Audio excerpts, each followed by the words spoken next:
Folks. How are we doing?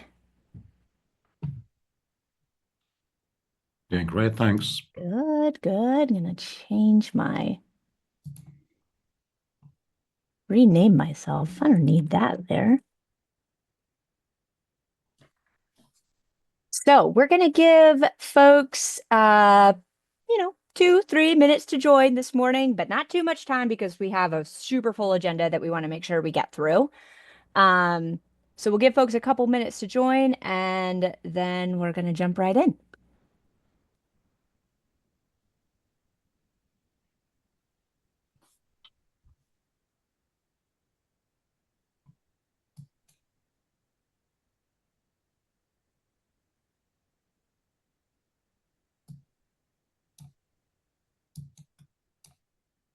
Go ahead and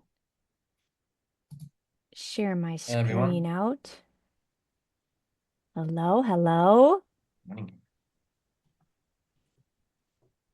How are you, Jukka? Oh, not Hey this there. one. Good seeing you. You too. Okay, so it's 11. Well, for me, 11. We have very many time zones represented on this call here today. Like I said, we're going to give folks a couple minutes and then dive right in because we've got a jam-packed agenda. But my little icebreaker for the call here. First off, I'm Kayla Underkoffler, a senior security engineer with Zenity, and I'm super excited to be hosting this call today, to be a part of this call. Um, and in general to be getting involved in this low code, no code community. We have an awesome year planned in 2025 with a lot of initiatives for the low code, no code and OWASP. And I can't wait to share some of those with you guys at the end of the call today. But yeah, my little icebreaker. I'm happy that this call started right now and not 20 minutes ago because my 2-year-old unplugged the router 20 minutes ago. And I was like, oh, that wouldn't have been fun in the middle of a call. So if you guys lose me today randomly, I'm just gonna say I'm probably running upstairs to check the router. It's are unpredictable. Seriously. Yes. Although I knew what had happened right away. Mhm. I knew it. Okay, so let's see how we're doing here. Doing here on the group. Okay. Well, I know I said 3 minutes, but that was a fib because we're going to get started. So I already introduced myself a bit, but I'm Kayla, Senior Security Engineer with Zenity. I'm going to be jumping in this year with this low code, no code top 10. I'm super excited to be a part of this group. I can't wait to see and be a part of all the initiatives we're going to take on this year.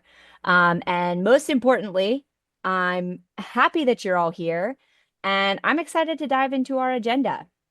Um, so for those of you who maybe haven't been in one of these security meetups for the low code, no code project, what we're going to do today is talk about two really timely topics that we've seen all over the place. Actually, recently, I feel like I've seen a lot of chatter about these topics. And they're very important for operating in a low code, no code environment, and the ecosystem as well. So we are going to hear today for our agenda, we're going to hear from Jukka Niiranen about power tools and power malware. And then we're going to hear from Ziv Hagbi for Beyond Security Groups closing the loopholes. So these are our agenda items. And then at the end of their presentations, we're going to have some Q&A. And then we're also going to talk about what's next, what's coming up this year for 2025 initiatives. So with that, I'm going to go ahead and stop sharing my screen. And Jukka, if you want to take over and jump right in, I'm really looking forward to what you have to share because, like I said, I feel like I've seen it pretty much everywhere recently. Sure thing. Thank you very much, Kayla. Let's see. All right, I guess you can see my screen now. Yes, we're good. Great. Okay. So first of all, excited to be here. My second time participating in the local meetups and first time speaking about a security topic in the context of our platform. So the topic today, power tools and power malware. What is that actually about? So what I'm going to be talking about today is on the agenda, I'm going to talk about how browser extensions, namely in Chrome, managed to cause a compromise for 70,000 Power Platform developers recently. And then I'm going to continue from that into a broader discussion around the risks of browser extensions in general, and finally some perspectives on how to approach this kind of tooling that we often leverage in our solution development in Power Platform and probably also other low-code platforms. A few words about myself. So I've been using low-code since 2005, but it was called XRM in those days. So I have a background in the Microsoft ecosystem. I've been both a customer and consultant for Dynamics CRM, which then evolved into XRM, and today we call it Power Platform.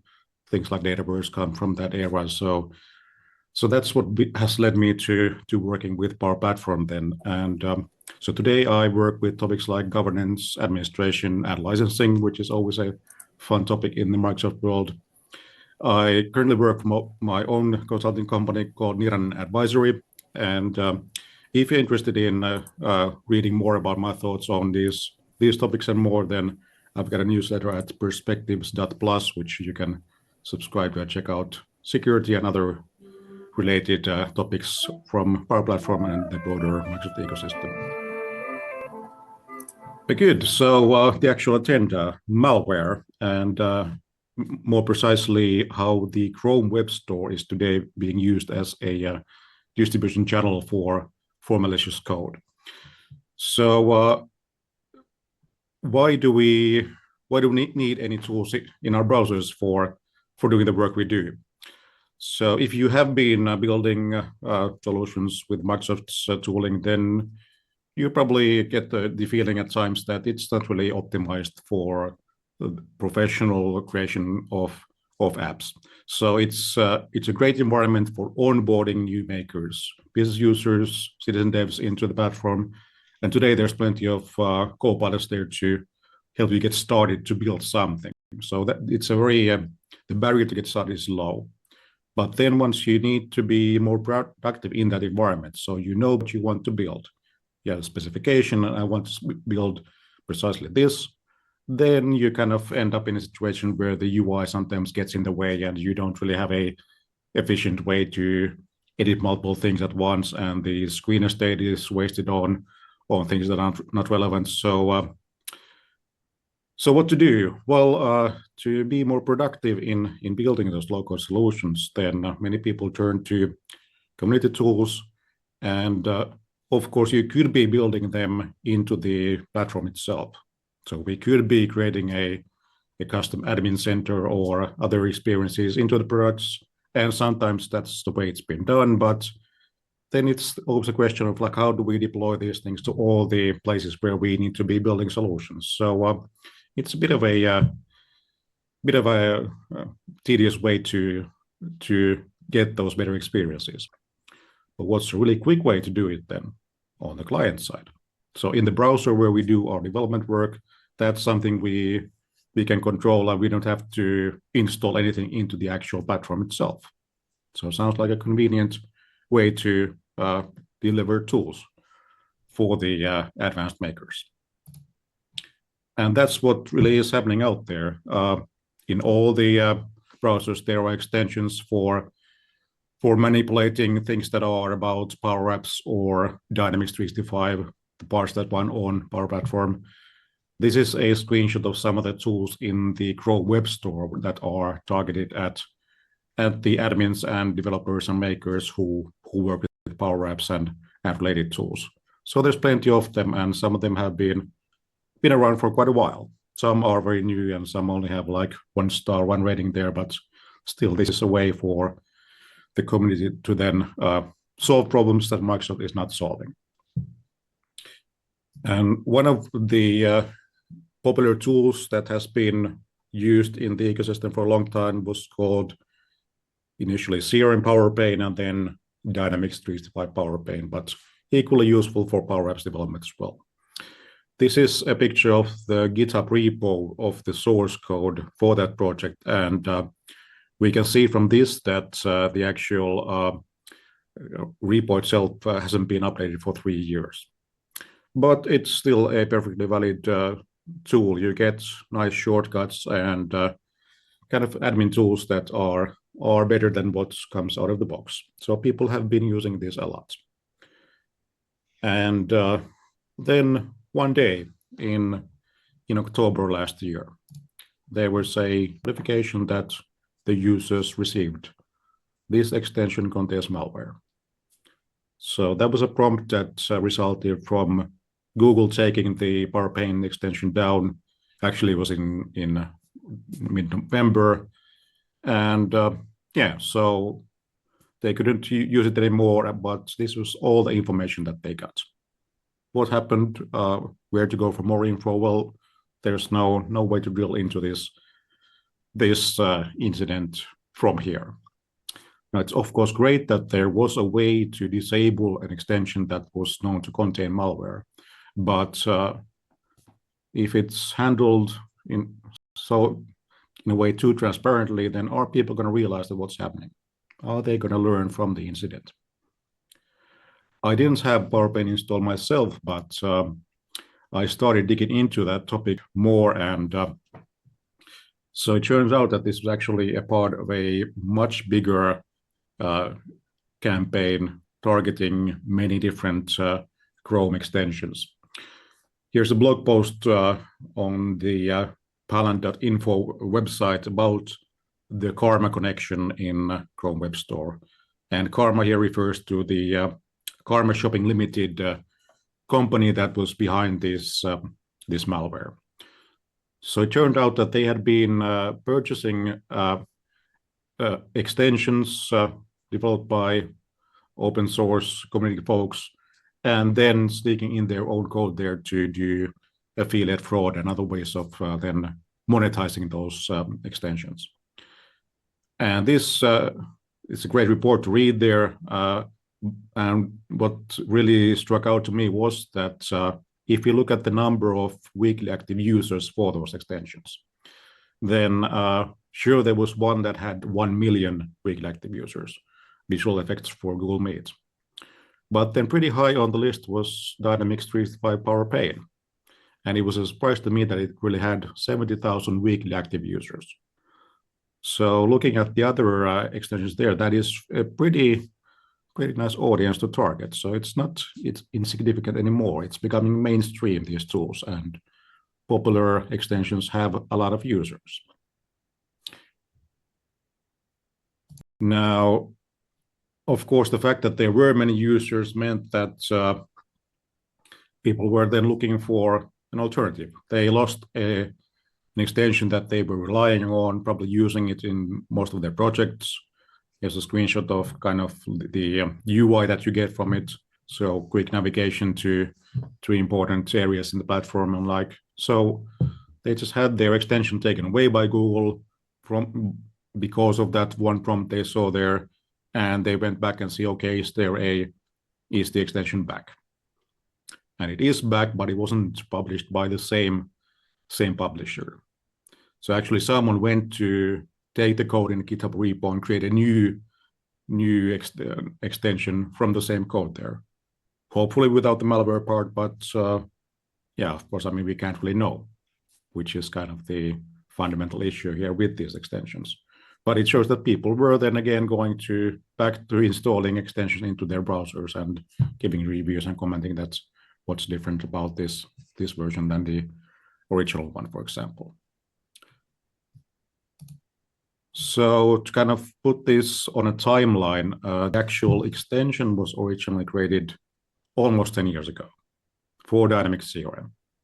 Then Dynamics CRM became part of first Dynamics 365, then PowerPlatform, and the audience, the target group grew bigger. there weren't many updates into the actual repo, but then at some point in time, it was obviously then sold to this Karma Shopping Limited company and then updated with malware without anything visible there in the GitHub repo, of course, because that's just the open source part of it. That's not what's loaded actually into the browsers. And if it hadn't been for that one researcher in October that then made a discovery about those different malware extensions, then we'd still be using it.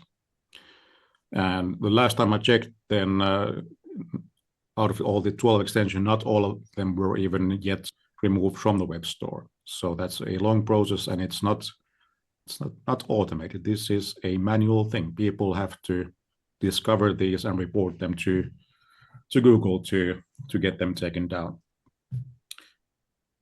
So this incident really then made me think about the broader issues with Chrome extensions and other browser extensions as well. So what's really the experience like?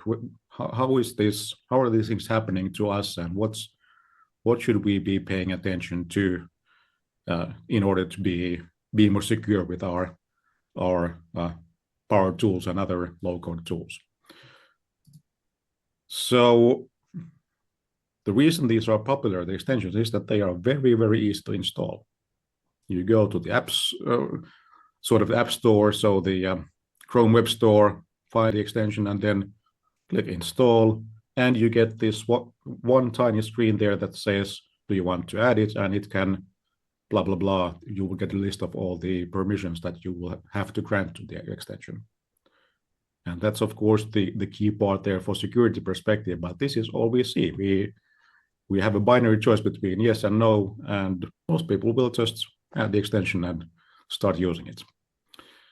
And the critical thing here is that after this, unless you ask for more permissions, then you will never see a prompt from those extensions. But they will be updated silently behind the scenes in your Chrome. And not just that, but if you are logged into Chrome with your Google account, then when you go to a different computer, create your same create a browser profile with the same Google account, then you will get all those extensions into that machine as well. So they will follow you everywhere you go. And when I looked at my extensions, then I can see that there's been some that I've been using for many, many years across different organizations, across different personal PCs that I've had. So it's a wonderful distribution channel if it shows the power of Google. But it's perhaps a bit too easy to give the extensions those rights and never then have to think about it, because there is no Clippy or Copilot or other assistant making you pause and ask the question that, do you really want to give these extensions the rights to read what goes on in your browser? Because think about it for a moment, what do you do via a browser during your day? You do pretty much everything there, especially on computers, on PCs, on Macs. When you're not on a mobile device, then browsers are usually the way we do the important work, banking, business data, and all that.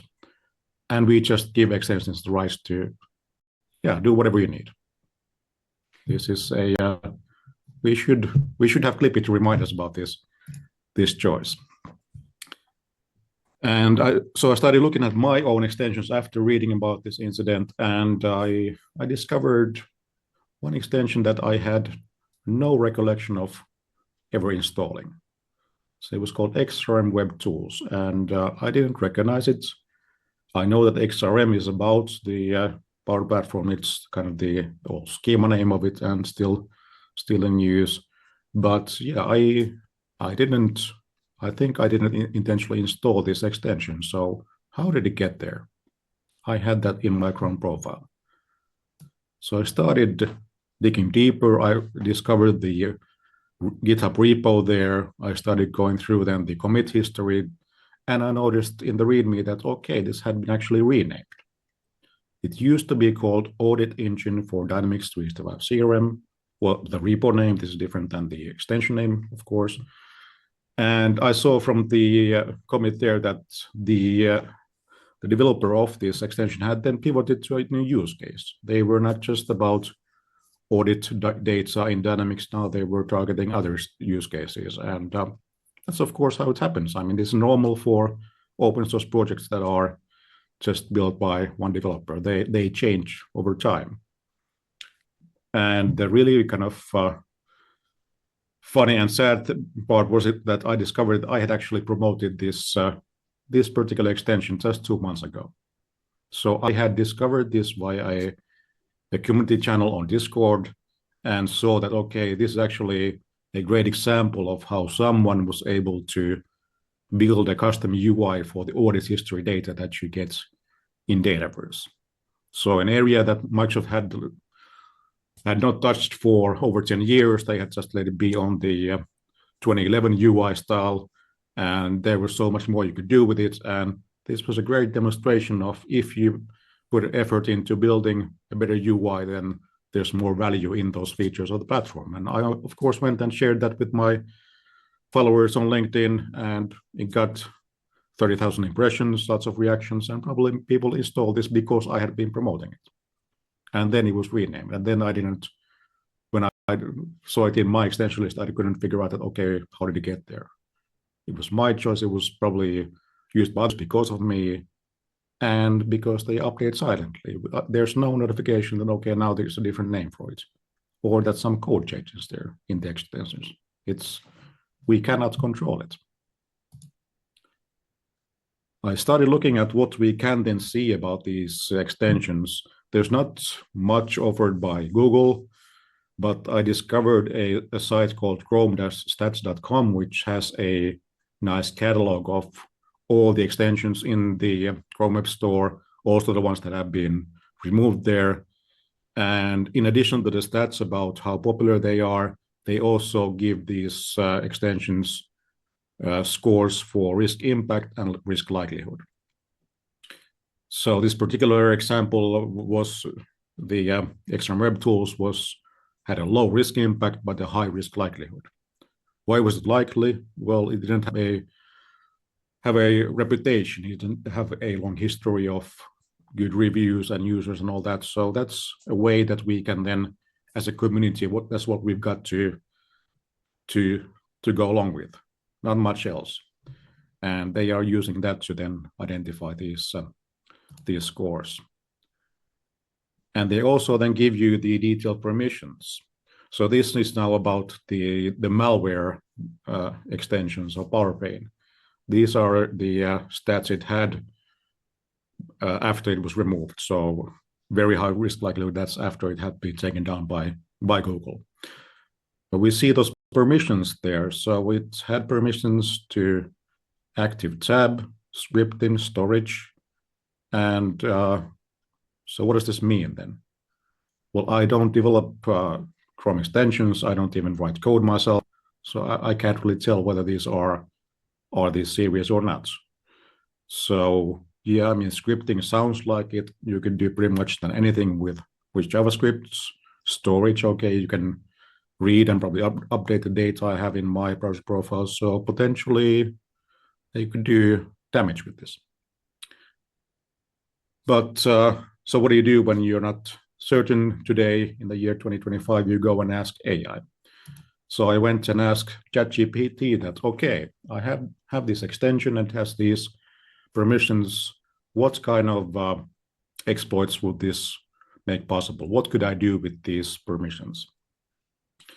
Now, I don't know if these are accurate. These may contain some AI hallucinations, but they sound pretty interesting. They make you think. So for instance, I could be harvesting data from Power Apps or admin portals, reading things that are not just the business data, but also some API keys or IDs or settings. I could be creating fake phishing UIs inside the trusted Microsoft domains and interfaces.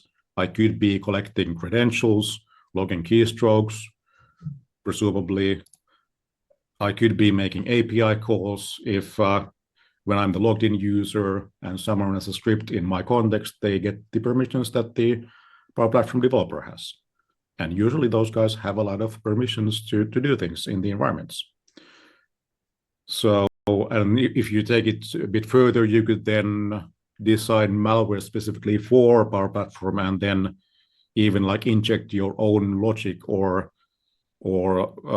flows or scripts into the solutions that you export from a dev environment and then get them installed into the downstream environments or manipulate the business logic there. So kind of break the client side security mechanism or enter values that should not be allowed on forms and all that, change prices, for example, for orders. So in theory, you could be very creative with those kind of permissions, and we just blindly give them. We install the tools because we want the features that they offer.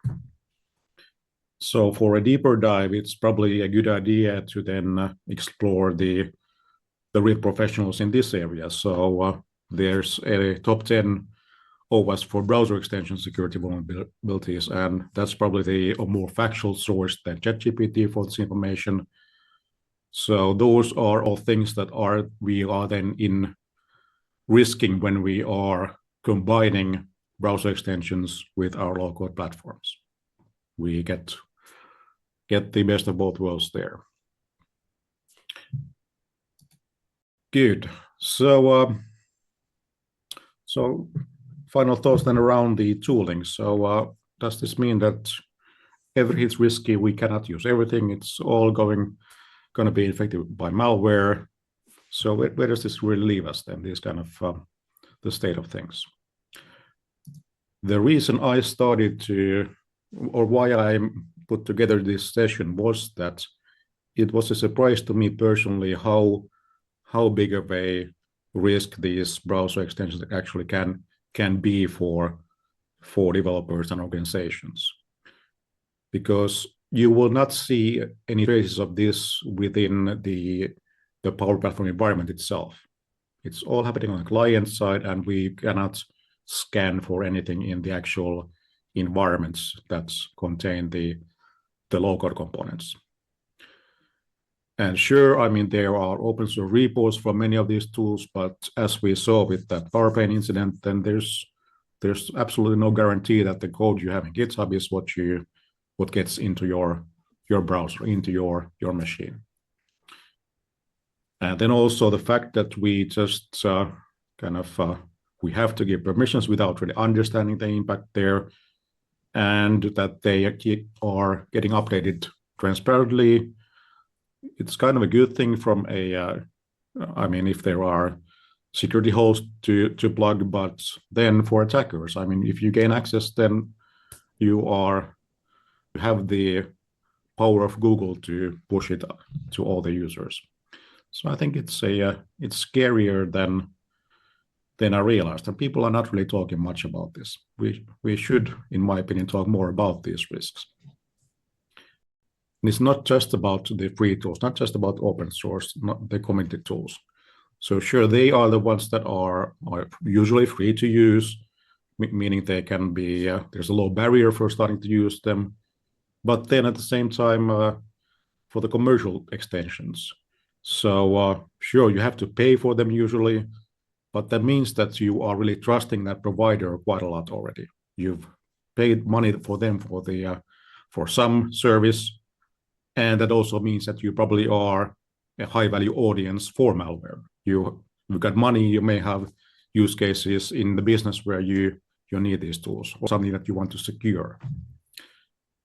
And so there's two then different avenues how malware gets into these kind of extensions. On the open source side, it's I've heard from many developers of these extensions that they get offers to monetize the extensions all the time. And here's a great example of one project on GitHub where the creator of those extensions has started to collect those offers starting from 2015. Whenever he or she gets a message about, hey, I'd like to partner with you and can you sell me your extension and so on, then it's been pasted here. You should have a read at that if you think that there's no temptation for people to then make money from it. If they don't get any other way to monetize it, then yeah, they might be tempted to sell the extension. For commercial extensions, it doesn't, of course, work, but then there are different ways to target them.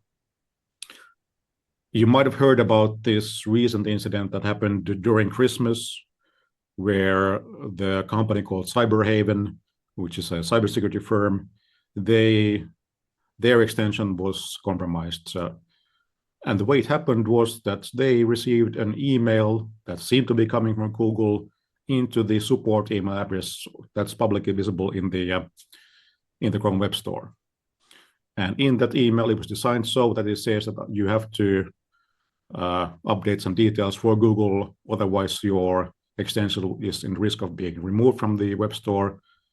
And then once you click on that link, then you are shown an actual authorization page that's hosted on google.com. And what happens there is that you are then authorizing an extension or a party, the malware provider's party, to administer your extension, to manage the code there. And someone went along and clicked to these links that looked like they come from Google, and immediately then they lost control of their extension. So it was updated with malware, and then I think it was around 400,000 users that got then infected as a result of this incident. So it happens on both sides, and even if you are a security company, it doesn't mean that you would be immune to these kind of attacks. And finally, it's not only about browser extensions. So if we think about what else do we use when we are building PowerPlatform solutions, then Visual Studio Code, of course, is important for the Pro Code part of it, and it also has extensions. It's got a lot of extensions. So there's some stats there that on average, every developer has 40 extensions in their VS Code client. And there are 60,000 extensions in the marketplace today. So yeah, and there's been studies about malicious code found in those extensions. So it's happening on that side as well. And it's actually even worse than the extensions, because even though, again, this is a marketplace that's sort of run by Microsoft, but they don't have any permission management system, for example. There's no way to limit, okay, what permissions do I give this extension? It gets everything. Now, similar to browser extensions, they are automatically and silently updated behind the scenes. You cannot see much of that then once you go and deploy it. And unlike the browser extensions, they are running locally, so they can run any code on that host machine. So you can do a lot of damage with that kind of extension. And kind of the sad part is the last bullet there, that it's really, really easy to become a verified publisher and fake to be a well-known, trusted vendor. So I'm going to show you one quick example of it. So Zoom Workplace extension for VS Code. Looks like it's coming from Zoom Communications Inc. It's got 1 million installs. It's got 5 stars. Looks perfect. I would install it, but it's fake. It contains malware code. It talks with endpoints in Russia. It's just a fake extension that's been pushed out there and made to look something that's totally valid. I mean, I could not detect that there was something wrong with this extension. So these are the kind of risks that also exist outside of the browser stores. Right, running out of time, so time for the closing thoughts. So the reality is that these extensions and tools are being used. We use them to get our work done in local solution development, or in Pro Code as well, in VS Code. So we kind of need them because we don't get everything that we need from the platform. And now, despite the fact that these the web stores and marketplaces are run by companies like Google and Microsoft, they still don't verify the security of those tools in a meaningful way. And there's no central place for users to go and like understand what's the risk of this particular extension. There's no guidance. There's no clippy there to warn you about what you're doing. And because they update all the time, then they may be legit today and they'll be malware tomorrow. And is anyone going to find out? So I think the important thing we really need to spread is awareness about this, to understand that, okay, these are real attack vectors that are being used. There are examples of it out there, and I assume that they will just become more and more popular unless someone does something about these distribution channels and this lack of these security means. Now, what can we do for browser extensions? We could, of course, limit them to browser profiles that don't have access to any other data than where we are using it for some dev environment, for example. It's again a bit more tedious, but that's sort of like one of the few things that we can do to minimize the impact of this. Good. That was all I had for my part. Thanks a lot for attending. That was awesome and terrifying all at the same time, Jukka. Great. So, That's what I love to hear. yeah, exactly. We've got one question for you here from Ramon. So basically the question is that he's had similar concerns and started using DuckDuckGo. However, it doesn't support extensions yet. What are your thoughts about that? And have you tried any other options or considered any other options? Yeah, so the thing is that seems to be that both all the browser extensions for all browsers and in VS Code, there's this problem that hasn't been solved. So if we want to do we could of course install them locally and manage it on our own, and then of course on corporate level restrict the installation of extensions to only the valid ones. But still, the fact that we lose so much of the agility of those extensions that it becomes almost then irrelevant to try and improve our productivity with those things. So yeah, I don't have a better option for these kind of extensions, unfortunately. Yeah, I feel like I've seen a lot of that.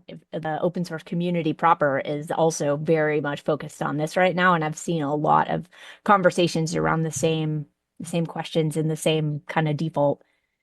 What are the answers right now? Well, we have to come up with them.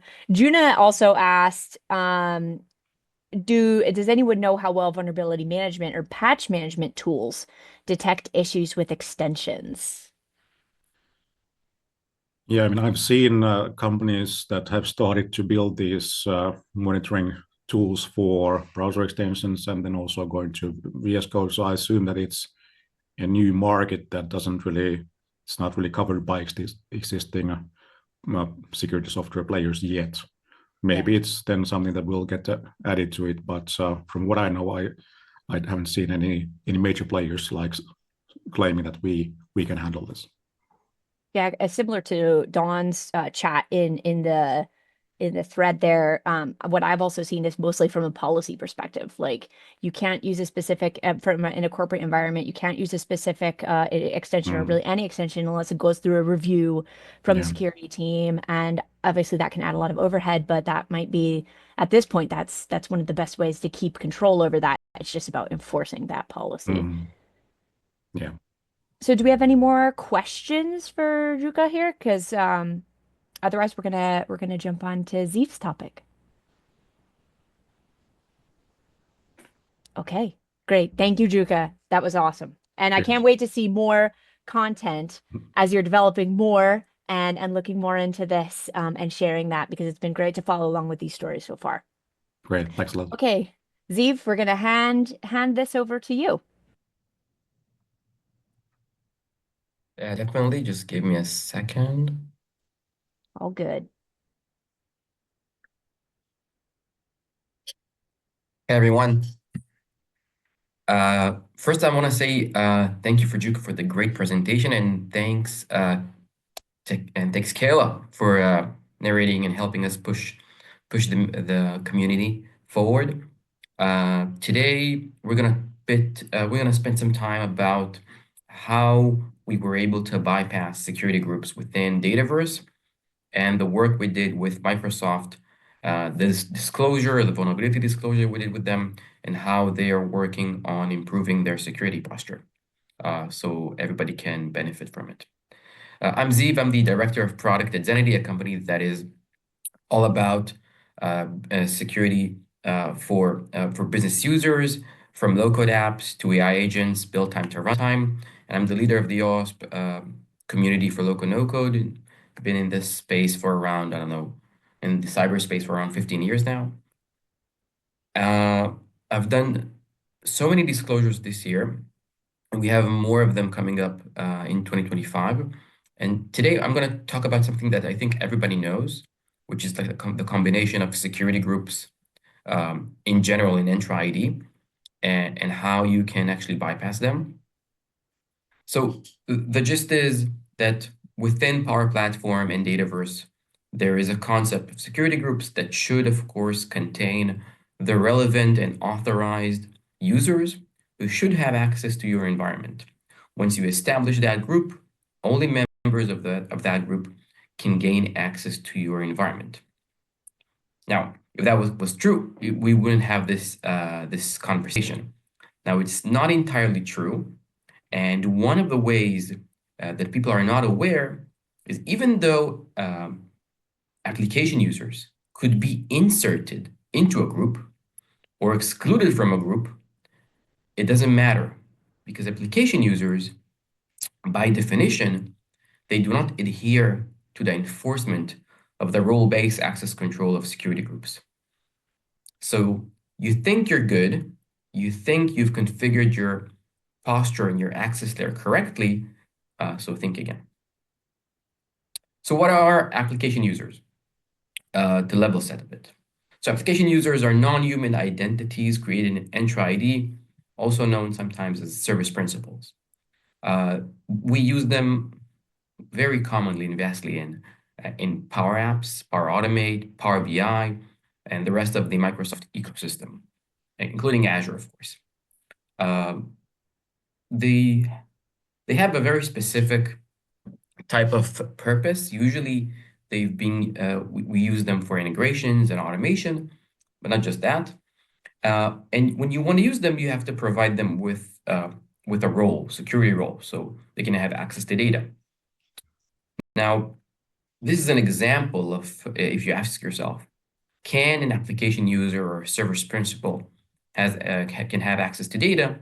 And the answer is boldly yes. This is a screenshot taken from Power Automate. And in this case, I'm just showcasing a few connections. In this case, an Azure Key Vault, an Office 365 Outlook, and a Power BI connection. All of these connections are non-shareable connections, meaning if you go to the official docs of Microsoft, to the connector reference, for each of them, you'll have like a bold statement saying these are non-shareable.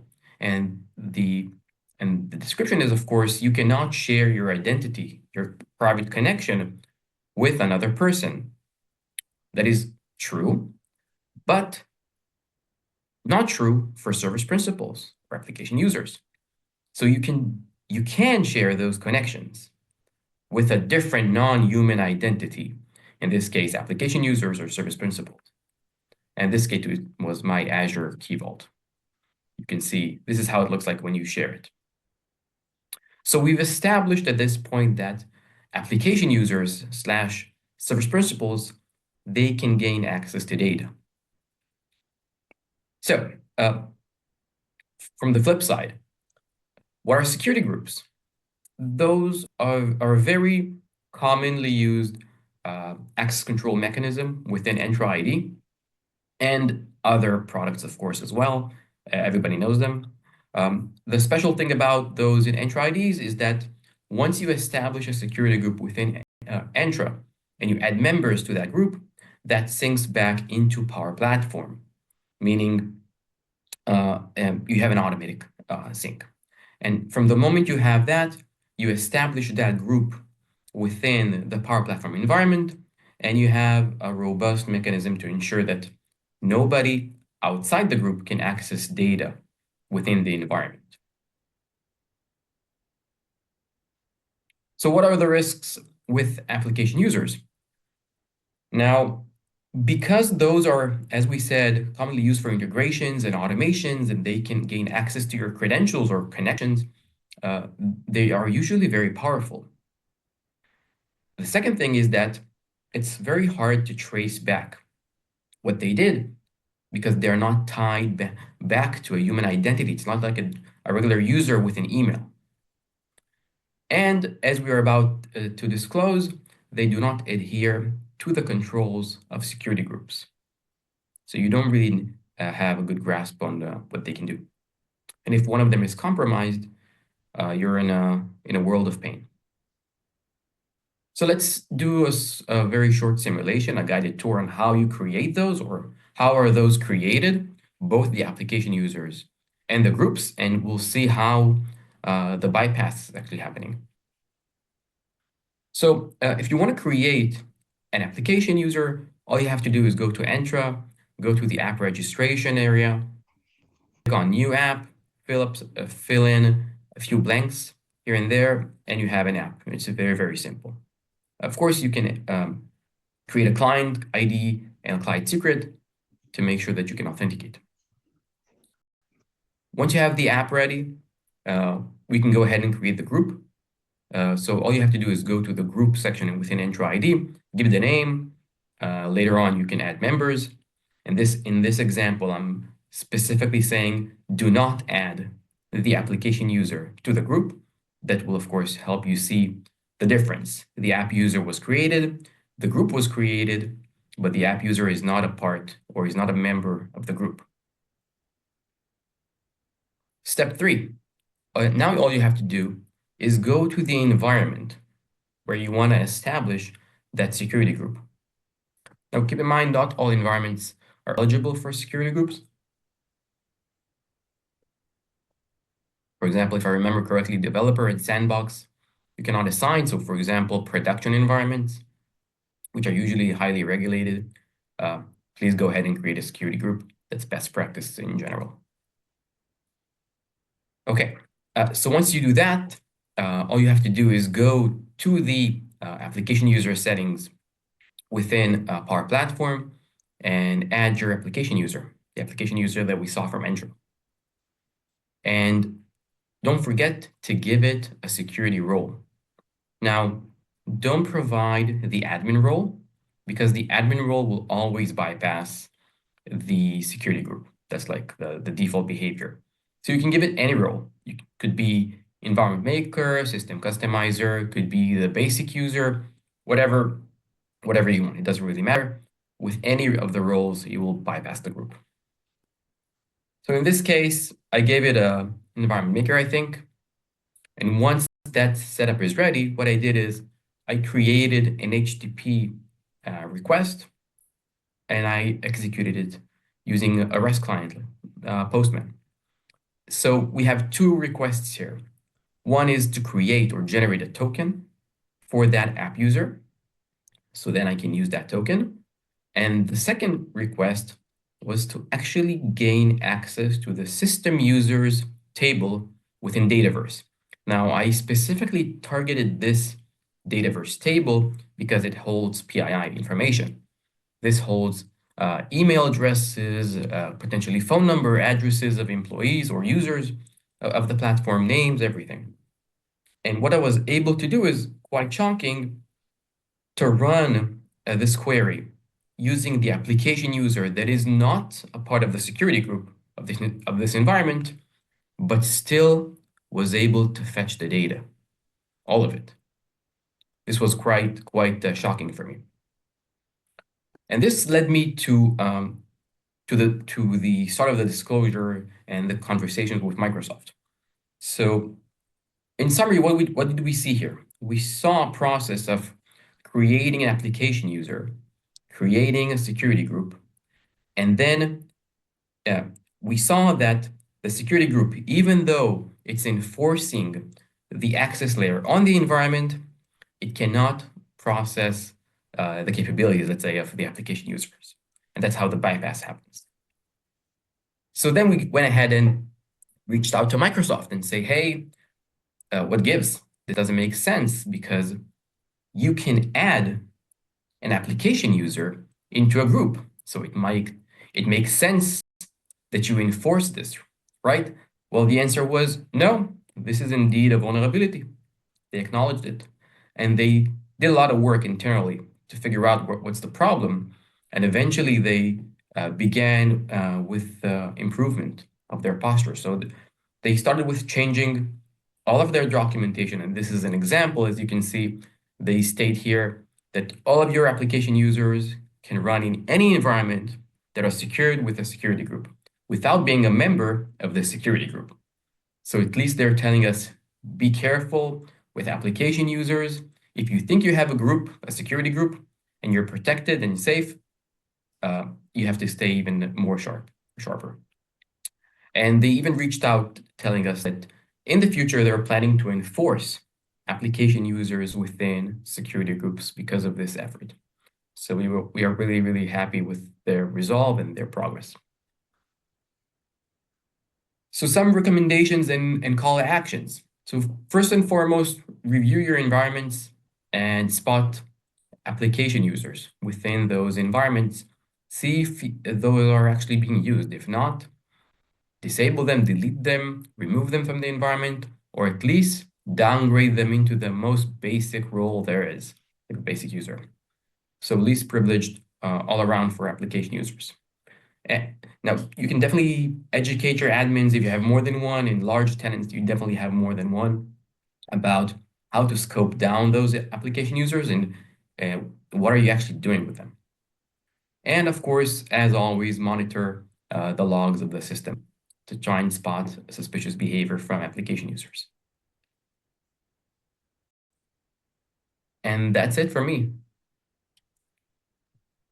Awesome. That's actually another good, terrifying and also super valuable to talk about topic. Do we have any questions for Ziv?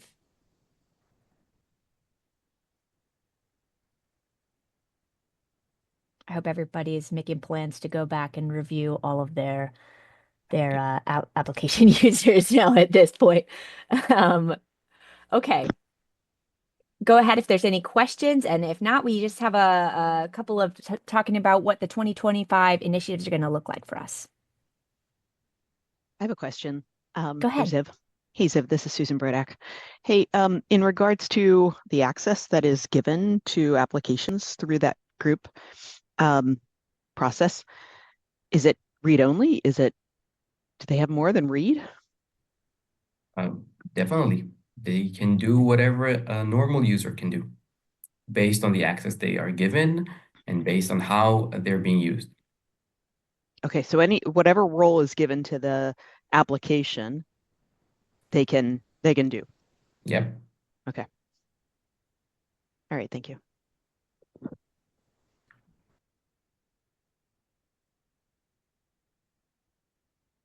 Okay. If we have any other questions that come up here, please feel free to shout them out or type them in the chat. And what we're going to do now, thank you, Ziv, for that. This was a great agenda for both presentations, super relevant, very timely, and things that we can all take back and start working on thinking about now. So now I want to talk about what this project is going to take on this year. It's at the start of 2025. I feel like I can just barely stretch through saying Happy New Year's. It's like the last day or so, we can say that. And we've got a lot coming up this year. So I want to share my screen real quick and invite Dawn Willits to just give us a quick preview about one of the efforts we're going to take on this year is releasing some assets for the project just to start to build more content for the community to understand about low code, no code. And so, Dawn, if you could just give us a brief overview about some of the peer reviews, some of the working group efforts we're gonna start taking on, and specifically starting with the shared responsibility content, that would be awesome. I'm trying to press enter on the chat to give background and URLs, but essentially Michael Bargery and I collaborated for the last 2 years to reduce risk in Microsoft's corporate network, specifically in our PowerPlatform deployment. There were a lot of lessons we learned, and some that we had no idea were coming. For the last couple of years, Michael's been talking about the low-code, no-code shared responsibility model in his talks at Black Hat, RSA, DEF CON. And he's just focused over here, like on the left column in terms of specific domains. What we learned as a result of eliminating, most of the common risk issues that you see with PowerPlatform and citizen development from our tenant, we went a lot deeper, and there was a lot of unexpected learnings because low code does not mean low complexity. So what we're going to be doing is I have a paper written. We need to get just a final bit of confirmation from Microsoft to publish it publicly. That will be taken care of probably in a matter of days. And then we want to spin up, basically solicit feedback from you folks, because I do live in an ivory tower, I freely admit, and I'm not familiar with other low code platforms, basically to see how many holes you can poke in this paper and what we can do to make it better. Kayla? Yeah, I'm excited about this. It's going to be a great asset and bit of content that we can attach to the low code, no code project. So I'm really excited about that to get this published. So we're going to be reaching out via Slack to get this started. So keep an eye on the Slack channel, folks. And thank you, Dawn. We're really excited to work on this with you and as a group here. And the last thing is that this is a great year to take on a revamp of the top 10. So that was the drum roll announcement here. This year, we're going to take on a revamp. So again, expect details to be coming through the Slack channel around how we're going to do this. We're going to do some targeted reach outs for folks who maybe participated in the past and haven't been able to be involved in a while. If you guys are, of some of those folks, please feel free to start spreading the word. We're going to probably take this on with more of a working group focus. So we will continue to, of course, have these quarterly security meetups where we're talking about relevant content, what's going on in the ecosystem, what's going on in low-code, no-code development. We're going to discuss some of the paper and the content Dawn is producing and Dawn and team are producing as part of those series as well. And then to focus on the top 10 revamp, we're going to probably turn to more of a working group. So maybe weekly, bi-weekly meetings, splitting up into subgroups. So all of that is going to be communicated via Slack so that we can all join in and get this relaunched. I'm excited. This is going to be a big year for low code, no code, especially with the emergence and the adoption of agentic AI. We all know that you cannot really separate low code, no code development and agentic AI. They are tied at the hip. And this is an awesome opportunity for our project to really emphasize how important the building blocks are in this whole push for agentic AI. So that's what we have. Are there any last questions before we jump off this call? Or comments, questions or comments? And if not, thank you all for attending. Thank you all for being a part of this community and this call today. Hello? Jukka and Ziv. Oh, yes. Is there a question? Yeah, unfortunately, I had some of my time watching this interrupted. When will the recording be shared? As soon as I figure out exactly how to share it. Okay. No worries, I'll show you. We have a YouTube channel. Okay. Yeah, it'll be published ASAP. Thank you very much, Kayla. Of course. Cheers. Of course. Okay. All right. Well, thank you, everyone. Thank you, Ziv. Thank you, Jukka. Thank you, Dawn. Thanks for everyone for attending. And let's make this a great year. Thank you, Kayla. Thanks, everyone. Thanks. Thanks, Bye-bye. everyone.